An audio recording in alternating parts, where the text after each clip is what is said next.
মখলুকের হক নষ্ট করে গেলে এটার দায়িত্ব আল্লাহ নিবে না। যারটা নষ্ট করেছো সে যদি মাফ করে তাহলে যাইবা, আর সে মাফ না করলে এক কদমও বাড়তে পারবা না। বিয়ের নুস উঠলি লাগতে বিয়ে আরো টাকা পয়সাটা গুছাই নিয়ে নাই মেয়ারা। বিয়ে করতে হবে, তবে বিয়ের আগে প্রস্তুতি দেন মোহর পরিশোধ। হযরত আলী বলেন বিয়ের হাকিকত 7টা। 1 নম্বরে মাসখানিকের খুশি, 2 নম্বরে লুজুম মাহরিন বস্তাখানিক টাকা কাঁধে চড়া দেন মোহর, এরপরে জীবন ভরে বউরে কামাই রোজগার করে খাওয়াতে হবে, সেটা হলো কুসুরু জাহরিন মাজা ভাঙ্গা খাটনি। মাজা ভাঙ্গা খাটনি। আমি এক রাত টস করলি যা টাকা পয়সা পাই তাতে 2-3 মাস খাইয়ে বাঁচতে পারি। এক রাত্রি টাকাতে 2-3 মাস খাইয়ে বাঁচতে পারি, কোনো অসুবিধা হয় না। এই সারা জীবন 30টা বছর রস করে বেড়াচ্ছি, এখনো 30টা টাকা ডানি রাখতে পারলাম না। আল্লাহ ছেলে মেয়ে দেশে যথেষ্ট, তাকে পিছিয়ে খরচ করতে করতে আমার মাজা বিয়া হয়ে যাচ্ছেন, সবসময় মাজা কামড়ায়। এ বিয়ে না করলে আমার গাড়ি এই বুঝে উঠছো নাকি?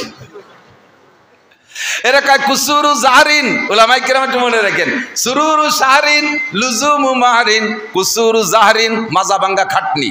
বিয়ে না করলে ছেলে মেয়ে আত্মীয় স্বজনের এই বোঝা কাঁধে উঠতো না, এই পরিমাণ পরিশ্রম আমার করা লাগতো না। কুসুরু জাহরিন হুমুমু দাহরিন, সারা জীবনের দুশ্চিন্তা। সারা জীবনের দুশ্চিন্তা এইটাই কব বলে আমি তো সরিয়ে চলেছি ওই জায়গাতে। এই জায়গায় রেখে কি কয় মুনাসাবাতে বাব, বুখারী হাদিসের ভাষায় বলে মুনাসাবাতে বাব। একটা কথাকে ধরে একটা পুরো আস্ত হাদিস ইমাম বুখারী মুসলিম শরীফ এনরা লিখে দেয়। হুমুমু দাহরিন, কোনো প্রাণীর চিন্তা নাই, আমাদের সারা জীবন ভরে চিন্তা। কামাই করবো কিভাবে, বউ পালবো কিভাবে, ছেলে মেয়ে পালবো কিভাবে, পালাপোষার চিন্তা। এই চিন্তা অন্য প্রাণীর নাই। এই যে সামনে আর মাসখানিক পরে থেকে কুত্তর ডেলিভারি শুরু হয়ে যাবে সারা আন্তর্জাতিক, সারা দুনিয়া জুড়ে 4-5টা ছেলে মেয়ে একটা কুত্তয় জন্ম দেবে। কোনো কুত্তয় কি এই চিন্তা করবে আল্লাহ একে হাব্বা নাই, এটা কোন থেকে কি রে, এটা ফিডার খাওয়াবো কি রে, কি দুধ খাওয়াবো, একটা জাঙ্গি ভেঙ্গে নাই, একটা প্যাম্পাস কিনে দিল না কেউ, একখান কুটি খেতা নাই, একটা মশারি নাই, সুবানি কোন জায়গা, এইগুলো কোনো কুত্তর চিন্তা আছে? কতক্ষণ আছে? আর আপনার একটা পেটে আসার সাথে উল্টো শোনো শুরু হয়ে যায়, আলটা শোনো।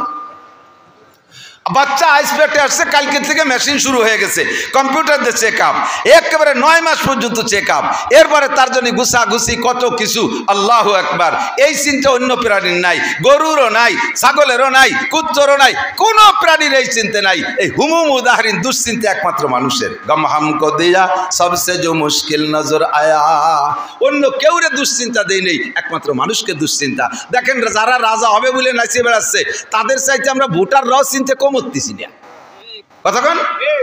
কোন প্রাণীর জগতের ভিতরে এই রাজনৈতিক দুশ্চিন্তা নাই, আমাকে মধ্যে আছে। একে বলে হুমুম দাহরিন, সারা জীবনের দুশ্চিন্তা। এই কথাটা কয়ে নেই একটু মনে রাখার জন্য। তাহলে বিয়ের হাকিকাত 4টে কইছি। 1 নম্বরে সুরুরু শাহরিন, 2 নম্বরে লুজুমু মাহরিন, 3 নম্বরে কুসুরু জাহরিন সারা জীবনের মাজা ভাঙ্গা খাটনি, 4 নম্বরে হুমুমু দাহরিন দুশ্চিন্তার বোঝায়, দুশ্চিন্তার বোঝা মাথায় ওঠে, 5 নম্বরে নুজুলু কবরিন খাটতে খাটতে খাটতে খাটতে শেষ কবরে চলে যেতে হবে।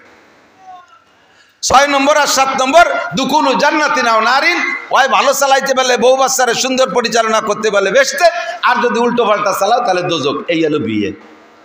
এছাড়া বিয়ে আর কি? কতক্ষণ? গম হামকো দিয়া সবসে যে মুশকিল নজর আয়া।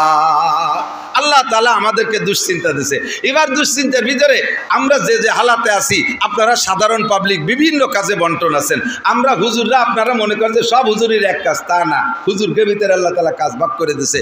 একদল মসজিদের ইমামতি করে, আরেক দলে মুয়াজ্জিনি করে, আরেক দল হাদিস পড়ায়, আরেক দল মুহতামিমি করে, আরেক দল হেফজখানায় পড়ায়, আরেক দল কিরাতখানায় পড়ায়, আরেক দল পীর মুরিদি করে, আরেক দল ময়দানে জিহাদের কাজ করে, আরেক দল লেখালেখি করে। আর আমাদের মতো এক দলটা আল্লাহ তাআলা কইছে তোমরা ওয়াজ করে খাবা। আমাকে দেশে সবচাইতে কঠিন এই ওয়াজ করা। কিতাব লেখলাম জায়গায় বসে বসে 10 খান দেখে দেখে দেখে দেখে মিল করে একটা লিখে দিলাম, কিন্তু সে জায়গা অভিযোগ করার কেউ নাই। সাফাই ছাড়িয়ে দিলাম, খালি খালো না খালি না খালো। কিন্তু এই জায়গা 12 তালের মানুষ আছে। আমলিগ, বিএনপি, জামাত, জাতীয় পার্টি, আটরশি, চন্দ্রপাড়া, মানিকগঞ্জ, সুরেশ্বর, বজেশ্বর, ইনায়তপুর, বাহাদুরপুর, শরীয়তপুর, মাদারীপুর, ফরিদপুর, যত পুর আছে সব পুরীর লোক আছে। তবলিগ, সরমুনাই, এতাতি, ওয়াজাহাতি, হেজবুত তৌহিদ, কাদিয়ানি, ইয়ানি, শেয়ানি, বারোয়ানি, ছয়ানি, সব দলের মানুষ আছে। ছোট আছে, বুড়ো আছে, গুড়ু আছে, কান্দা পার্টি, হাসা পার্টি, দোয়াসলা পার্টি, সব দল পার্টিরে গুছাই গেছে বসাই রেখে 2 ঘন্টা ওয়াজ করা কঠিন ব্যাপার, খুব কঠিন ব্যাপার। এক দলের এক ফাইস হয়ে গেলে আরেক দল কয় চল যাই যে গোপালগঞ্জের হুজুর নিজে গিয়ে শুরু হচ্ছে। আবার তাই কয়। আবার যদি কইলে আমি বিএনপি ভাব, তাহলে আমলিক করে যারা তারা চল যাই হয়ে গেছে, গোপালগঞ্জে হলে এবার নষ্ট হয়ে গেছে। এই সব মেনটেন করে কথা বলা বহুত বড় কঠিন। দিন রাত 24 ঘন্টা, সাথে মাদ্রাসায় পড়াইও, সাথে মোহতামিম, 2টে মাদ্রাসার মোহতামিম, 2টে দাওরা হাদিস মাদ্রাসা পরিচালনা করা লাগে। 2 মাদ্রাসায় আমার 56 জন শিক্ষক।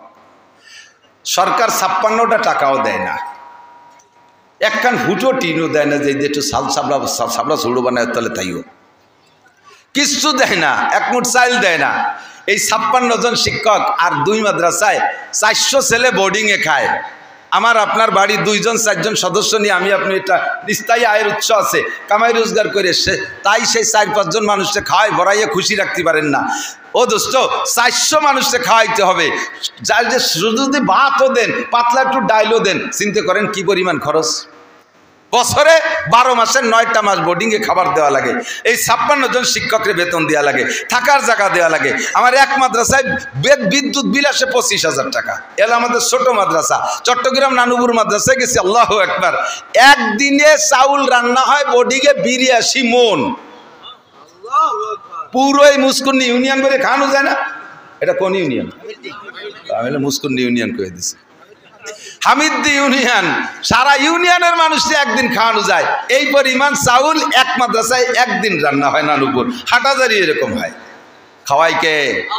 একটু বলবেন না কে খাওয়ায়? যে আল্লাহর উপরে ভরসা করে আল্লাহই তার জন্য যথেষ্ট, ঠিক না? আল্লাহ যথেষ্ট। তাকদু খেমাসান তারুহু বেতানান। কওমি মাদ্রাসার উলামায়ে কেরাম পাখির মতো তাওয়াক্কুল নিয়ে চলে। পাখির ঘর নাই, বাড়ি নাই, জায়গা নাই, জমি নাই, চাকরি নাই, বাকি নাই, ব্যবসা নাই, বাণিজ্য নাই, বিজিএফ কার্ড নাই, পঙ্গু ভাতা, বয়স্ক ভাতা, বিধবা ভাতা কিছু দেয় না সরকারে। পাখি একটা গাছ লাগায় না, এক মুঠ ধান বুনোয় না। অথচ এই দেশের সমস্ত যত ফসল আর ফল আছে, যে পাখিতে যে জাতের ফল ফসল খায়, গারিস্তের চাইতে 8 নম্বরটা পাখিতে খায়। ওই আম গাছের 60 ডালে একটা আম প্রথম পাকছে, বাড়িওয়ালা সহে দেয় না, পাখিতে সে অর্ধেক খাইয়ে আর অর্ধেক ছাড়ি দিয়েছে, কাকা এটুক তুমি খাও। ধান বুনেছেন, পাকা ধান আগে বাবুই পাখিতে খায়, ঠিক কিনা? সব তারা খায়, অথচ তাদের ক্ষেত খামার নাই। তাদের সারা বছর কোনো ক্ষুধা থাকে না। সকালবেলা খালি পেটে বেরোয়, সন্ধ্যাকালে ভরা পেটে বাড়ি আসে। উলামায়ে কেরাম 8টি সওয়াল মাদ্রাসা খুলে সারা বছরকে সামনে নিয়ে খালি হাতে রওনা দেয়। বছরের শেষ আল্লাহর রহমতে খাইয়ে দেয়, ও খারাপ না।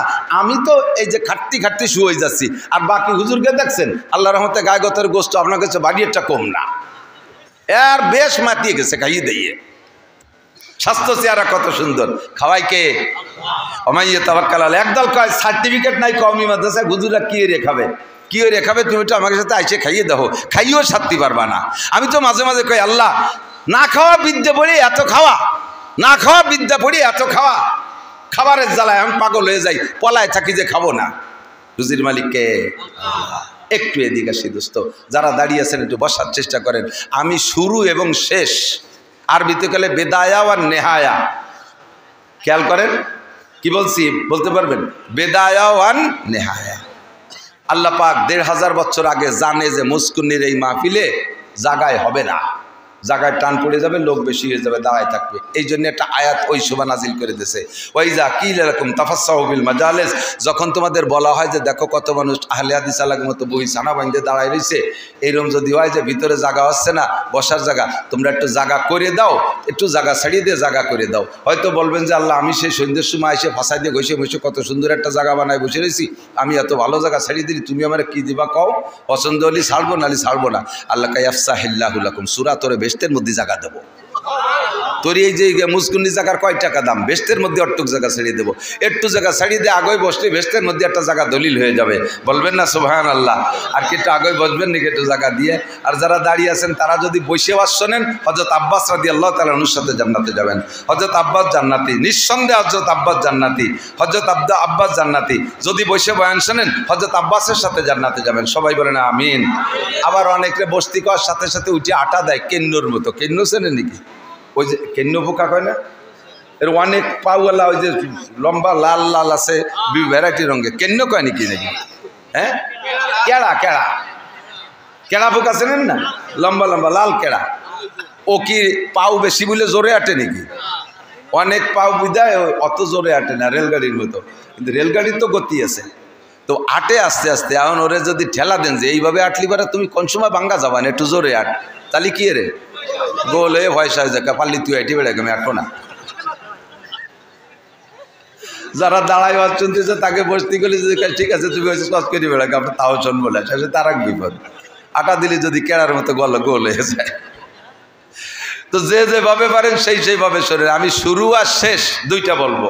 কোরআন শরীফের আয়াত যা পড়ছি তা তো সবাই জানেন, জীবনে মানুষ মাটি দিয়েছেন যারা, আয়াতটা জানেন না?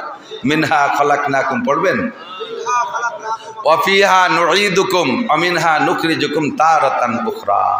কথাকার আল্লাহ এই আয়াতের ভিতরে কি বলছেন আল্লাহ তাআলা? বেদায়া ওয়ান নেহায়া, শুরু এবং শেষ, শুরু এবং শেষ দুইটা দিক আল্লাহ তাআলা ইশারা করছেন। এই আয়াতগুলো আমরা পড়ি কোন জায়গায় যাইয়া? মানুষ মাটি দেওয়ার সময় পড়ি, তাই না?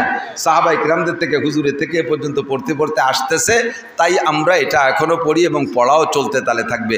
বাকি আয়াতের যে তর্জমা, এই তর্জমার দিক লক্ষ্য করে এই আয়াতটা মাইয়েতরে মাটি দেওয়ার সময় পড়ার কোনো দরকার নেই, কারণ ওই কথাগুলো তো মাইয়েতরে শুনে লাভ নাই। কি করছি জানেন? মিনহা খলাকনাকুম, এ মানুষ তোমারে মাটি দিয়ে বানাইছি, অফিহা নুঈদুকুম, আবার তোমারে মাটির মধ্যে নিয়ে আসলাম, অমিনহা নুখরিজুকুম, আবার মাটির থেকে বের করব।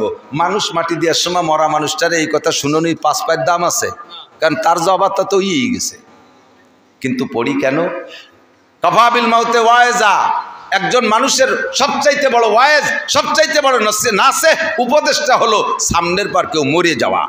মানুষের দিল নরম হয় না, মানুষে কোনোভাবে ওয়াজ করে কান্দানো যায় না, কিন্তু কোনো ওয়াজ লাগবে না। আব্বা মরে গেলেও অনাসে এমনি কাঁদে, মা মারা গেলে এমনি কাঁদে, বউ মারা গেলে এমনি কাঁদে, আপনজন কেউ মারা গেলে এমনি কাঁদে, দিলটা নরম হয়ে যায়। যত বড় বেনামাজি হোক না কেন, পরিবারের একজন সদস্য যদি মারা যায় চোখের সামনে, তাহলে দেখবেন কমপক্ষে সপ্তাহখানিক হলেও নামাজ পড়ে মুসলমান।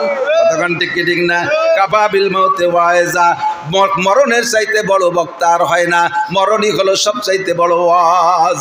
আল্লাহু আকবার। এই জন্য মানুষকে দাফন করার সময় ওই আয়াতটা পড়ে নিজেকে নিজে ওয়াজ করি, হে আব্দুল্লাহ, হে আব্দুল খালেক, আব্দুল মালেক, হে মাওলানা নাসির, এই যে লোকটারে দাফন করতেছো তারও যে পদ্ধতি, তোমারও ভাগ্যে সেই পদ্ধতি, তোমারও জীবনে এরকমই হয়েছে, তার যেমন হয়েছে। মাটি থেকে তারে সৃষ্টি করা হয়েছিল, কিছুদিন মাটির উপর দিয়ে ঘুরাইয়া আবার মাটির মধ্যে নিয়ে যাওয়া হলো, মিনহা নুখরিজুকুম তারাতান উখরা, আবারও তাকে মাটি থেকে কিয়ামতের ময়দানে উঠানো হবে। এই মানুষটার যে হালাত, হে আমার যুব সমাজ, আমার আবাল বৃদ্ধ বনিতা, নারী আর পুরুষ, মা ও বাপ ও ভাইয়েরা, সকলেরই কিন্তু একই হালাত। আমাকেও মাটি দেওয়ার সময় ওই আয়াতই বলা হবে। কথা বলেন ঠিক কি ঠিক না? মিনহা খলাকনাকুম, আল্লাহ কয় তোমাকে বানাইছি আমি মাটি দিয়া। একটু বলেন কি দিয়া? মাটি দিয়া। মাটি দিয়ে বানাইছে। সৃষ্টি জগতে যাহা কিছু সামনে দেখি, এই তার ভিতরে মাটির চাইতে দামি দামি পদার্থ আর ধাতব জাত আছে না নাই? সোনা দামি, রূপা দামি, হীরা দামি, কাঞ্চন দামি, আরো কত কত দামি আছে, সব দামি আমি চিনি না। কমপক্ষে সোনা, রূপা, হীরা, কাঞ্চনের নাম শুনেছি, মণি মুক্তার নাম শুনেছি, অনেকগুলো দেখেছি, এগুলো সবই দামি। স্বর্ণের ভরি এখন 2,16,000 টাকা ভরি। আল্লাহ তাআলা আশরাফুল মাখলুকাত মানুষ বানাইছে। আল্লাহ কয় ওয়ালাকাদ কাররামনা বানি আদম, গোটা সৃষ্টির ভিতরে সবচাইতে সম্মানী করে বানাইছি মানুষকে। জিনের চাইতে দামি মানুষ, ফেরেশতার চাইতে দামি মানুষ, এমনকি আমার কাবা ঘরের চাইতে দামি মানুষ। একটু খেয়াল করেন, আল্লাহু আকবার। কাবা ঘরের চাইতে একজন মুমিনের ইজ্জতকে আল্লাহ বেশি দিয়েছেন। একটু লক্ষ্য করেন, যদি কোনো মানুষ কোনো মানুষের এগেনস্টে মিথ্যা মামলা করে, আবার খেয়াল করেন, একজন মুসলমান আর একজন মুসলমানের এগেনস্টে যদি মিথ্যা মামলা করে, আর ওই মিথ্যা মামলায় যদি আর একজন সাক্ষী দেয়, মিথ্যা মামলায় যদি বাদীর পক্ষে কেউ সাক্ষী দেয়, মিথ্যা মামলায় যে বাদীর পক্ষে কোর্টে দাঁড়ায় সাক্ষী দিলে আসামি যখন দেখে যে একেবারে তাজা কথা, মিথ্যা কথা বলল, আসামির অন্তরে কষ্ট লাগে কি লাগে না? এমনভাবে মিথ্যা মামলায় মিথ্যা সাক্ষী দিয়ে একজন মোমেনের অন্তরে কষ্ট দিলে কি পরিমাণ গুনাহ হয়। আল্লাহর ঘর কাবা ঘর, আল্লাহর কাবা ঘরকে দুশ্মনী কইরা শত্রুতাই করে 36 বার ভেঙে ফেললে যেই গুনাহ, একজন মোমেনের ইজ্জতের পর আঘাত দিলে, তার মনে মিথ্যা মামলা মিথ্যা সাক্ষী দিয়ে কষ্ট দিলে তার চাইতে বেশি কষ্ট হয়। তার চাইতে বেশি গুনাহ হয়। দোস্তরে এদিক তাকাইলে দেখা যায় কাবা ঘরের চাইতে মুমিনের ইজ্জত সম্মান আল্লাহ বেশি দিয়েছেন, কিন্তু এই সম্মানী মানুষে বানাইছে সোনা দিয়ে না,